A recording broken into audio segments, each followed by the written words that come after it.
And we're back with our political panel. Avik Roy is the president of the Foundation for Research on Equal Opportunity and a former policy advisor to the Republican presidential candidates Mitt Romney and Marco Rubio. Ezra Klein is the editor-in-chief at Vox.com. And we welcome Indira Lakshamanan of the Boston Globe. Indira has also been named the Newmark Chair of Journalism Ethics at the Poynter Institute. And chief White House correspondent for the New York Times, Peter Baker, is also with us today. Peter Baker, I'm going to start with you. Give me your assessment of where things stand here after the first week of the rollout of the alternative to the Affordable Care Act. Well, as you have very aptly demonstrated on your program today, you've got the left and the right with very different critiques of this plan, and you've got a president who isn't quite sure which way forward. He's subcontracted, in effect, the policy to Paul Ryan, who's, as you demonstrated very aptly, a very wonky and very smart subject on this, or master of the subject, but President Trump is not. And I think the question is, what investment is he going to put into passing this bill? He doesn't really care, I think, about some of the specific details. What he wants is a win. He's always been his philosophy. You have to have a win. He has to have something that he can call repeal and replace. Whether this is going to be it, it's not unclear. Rand Paul says that that President Trump is open for negotiations. Sean Spicer said on Friday he's not.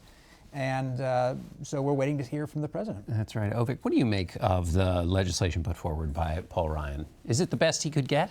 Well, I think he's tried to split the difference between the people, the more pragmatic Republicans who want to make sure that their replacement is competitive with the ACA on covering the uninsured, right, and the people like Rand Paul who say that anything that attempts to provide financial assistance to the uninsured is Obamacare light. And I thought your interview with him today was really interesting because Rand Paul in 2012 introduced a bill to provide private coverage to seniors as an alternative to Medicare that would be heavily subsidized with richer benefits than Medicare.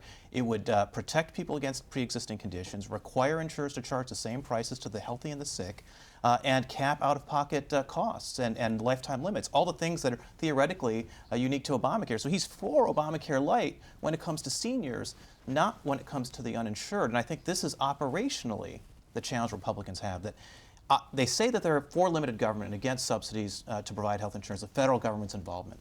But what they're operationally against is assistance for the uninsured and low-income populations. For Republican voters, the older, the employed, they're totally in favor of and comfortable with subsidizing coverage. Ezra, how do you see the winners and losers of this plan? This is a bad bill. This is a bad bill, and that is why it has received a very bad reception. And I'm sorry I can't be more positive about it than that. You have a $600 billion tax cut. You have a sharp lowering of subsidies for people. And you have the betrayal of promise after promise made by Donald Trump and made by Paul Ryan and Mitch McConnell. Donald Trump promised during the campaign no cuts to Medicaid. This is a sharp, sharp cut over time to Medicaid. Mitch McConnell, I was sitting here on this program when he said the problem with Obamacare is the deductibles are too high. The copays are too high. People are buying insurance and they can't afford to use it. The way this bill works is you push people into insurance when they could afford it that had higher deductibles, that had higher copays. They seem to have defined the problem extremely narrowly. How do we pass something, anything, that we can call repeal and replace of Obamacare?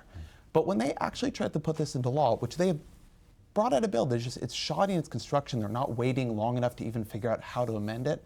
If they tried to put this into law, it would create tremendous adverse selection in these markets, skyrocketing premiums, a lot less competition in a context where we already don't have enough competition, and about 10 million people, depending on which estimate you want to look at, who would lose insurance. I don't know who they think is going to be happy with that. Right. Adverse selection meaning sicker people take insurance, healthy stay out, and you end up having the risk is too high and expensive. Sorry, you wanted to just add no, quickly. I was going to say one big constraint the Republicans have is because they're insisting on doing this in a party line approach, using the Senate reconciliation process. Where you only need a majority and not the 60 votes. Right, exactly. The problem there is you can address taxing and spending through the reconciliation process, but you can't really do anything about regulation. And so much of the Affordable Care Act is regulations. All the complaints that Paul Ryan made in your interview about rising premiums, those are driven by regulations. And if you can't reform those regulations through this bill, you're not actually solving the problems you think that Obamacare has. And that's why he says it's a multi-stage approach, but the fact is everybody's focused on this first stage, not the second and third. Indira,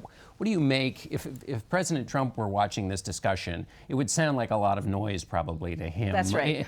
He is a great salesman, you know? Well, that's exactly what I was going to say, John. I think that we really need to look at this also from a political point of view. It's great to hear all of the details of the plan, but President Trump sold himself on the campaign trail as deal maker in chief. He said to the American people, I am going to be able to get you a better deal. I'm going to be able to fix health care because I'm going to be able to negotiate better drug prices. I'm going to be able to negotiate better with the health care companies. I'm going to be able to do everything better. So this is his first big test. He's coming into Washington. I don't think he cares so much about the details. That's why we talked about, he kind of subcontracted this out to Speaker Ryan and said, you know, you do it, that's okay. We know we have to repeal and replace all in one step, so just do it, that's fine. Now he's going to have to go out to Kentucky. He's going to have to go out to Tennessee. He's going to do the salesmanship. He's got people coming. He's got members of Congress coming to his bowling alley in the White House, and by all accounts, he's, you know, making friends, influencing people. Even Senator Lindsey Graham, who's no big fan of Donald Trump's, I was amazed to hear his interviews yesterday coming out of the White House saying,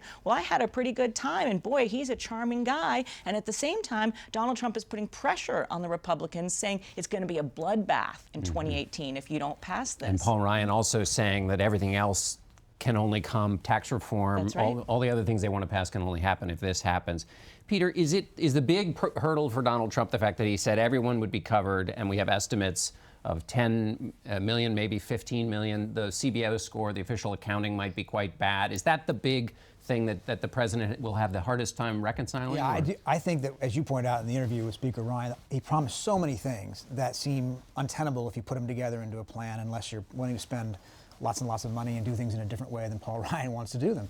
And ultimately, he can't live up to some of those specific expectations that he created, and they're his voters. What's striking, of course, is that some of the people who are probably most affected by some of the changes we're talking about here are less wealthy, rural, white, you know, working class Americans who love Donald Trump, who voted for him, who put him in office, and he owes them, and he wants to keep them on his side. So I think that's going to be a real tricky, you know, circle to square, or square to circle. Well, Avik, I want to ask you a question about something Bernie Sanders said about the tax cuts that are, or the windfall he says is going to the top 1%. Remind people why we're talking about tax cuts and why this is a part of health care. Well, it had to fund the ACA's coverage expansion. So roughly speaking, on a back-of-the-envelope basis, over a 10-year period, the ACA spends $2 trillion trying to cover the uninsured, and it funds that through about $1.2 trillion in tax increases and about $850 billion in Medicare cuts. And what the House Republican bill does, it actually preserves the Medicare cuts in the ACA because you can't touch Medicare through reconciliation.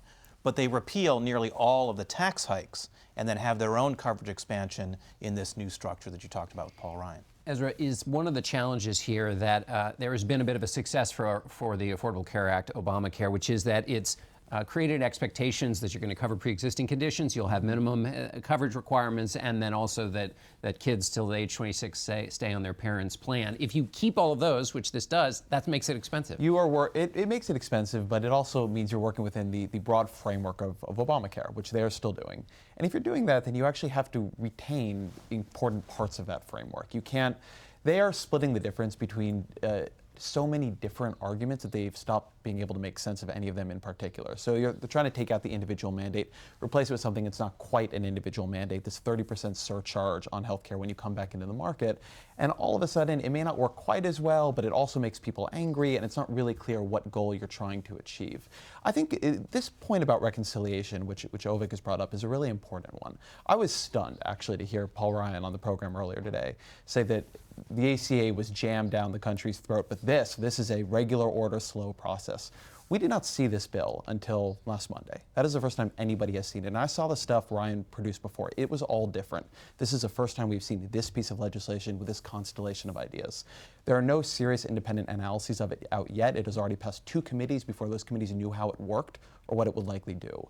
And without being able to go through a regular order process where there's actually information, there are amendments, you go back and forth, you decide if what you're going to do is actually going to work, there's not been time for Republicans, or really for anybody, to ask those very fundamental questions and decide, do they need to change this bill in pretty fundamental ways? The speed with which you're trying to do this is, I think, a speed born of fear, but it's a speed that is going to make bad policy. And that's why when I asked him about, you can say you ran on this, but you didn't run on the particulars that are being debated now. And one thing that strikes me is this White House doesn't really have a bunch of old legislative hands in it. Usually the White House has some people who've worked on the Hill who know how to figure this stuff out. So this is a kind of operational challenge for them over there. That's right. And as a comparison, the Republicans, of course, were saying that the Obama administration shoved health care down the throat of the American people, but in fact it was 15 months that there was open debate over the the Affordable Care Act. They want to do this in 1 month. They want to do it in 1 month, and 15 months is a huge difference where everybody was looking at it, debating it, talking about it. So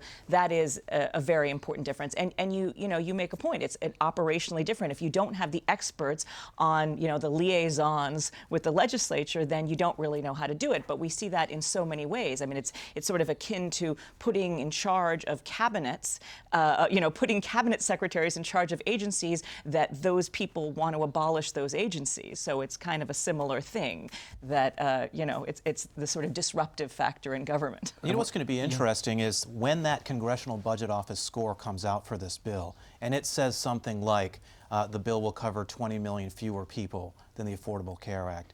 Does Donald Trump, does the president who's promised insurance for everybody, say the CBO is fake news? Does he say Republicans go back to work and fix this? Because there's certain things about the CBO. The CBO really, really believes in the individual mandate, much more so than actually the insurers do. So there may be parts of the CBO report that are uncharitable and perhaps a way that you could dispute. But there are aspects of the bill that are going to result in fewer people having health insurance. And it's going to be interesting to see how the president himself reacts to that. They already started lowering the view of CBO in the White House briefing, trying to maybe anticipating a bad ruling. Let me ask you a question, Peter, about another piece of news, which is the travel ban the president's changed this week. There wasn't as much coverage as the first one. Yeah. Well, how did it change? Well, it did some important things differently. One, it took out Iraq, our ally in this war against ISIS. Another thing it did was it made clear and explicit that green card holders and people who have visas already are not included. And it took out a preference meant for Christian minorities in some of these Muslim countries. So those things were important in minimizing some of the disruption that we saw the first time around. You didn't have people on airplanes literally blocked at the border when they got here.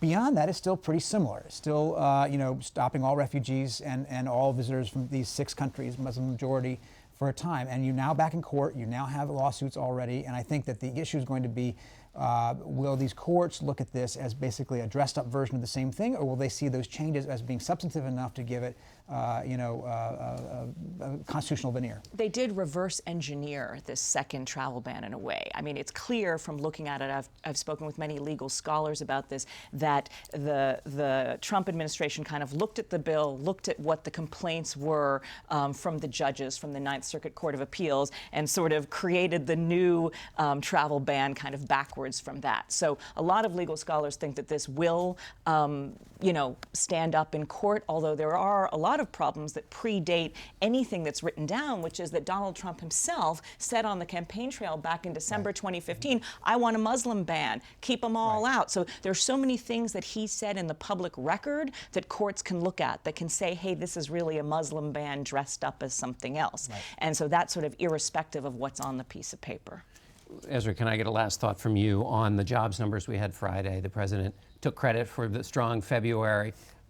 Put that in context. It has to be a relatively brief context. I don't think he deserves much credit for it just because we're in the context of a long-running labor market expansion now. But these are good job numbers. It's a buoy to his administration. He's not done anything yet to interrupt them, and presidents can do a lot to mess up a good economy. So right now I think we should be thankful. We have a tightening labor market. We're seeing wages go up. That is good, and we should be careful to try to preserve it. All right. Thanks all of you for being here. Thanks for watching, and we'll be back in just a moment.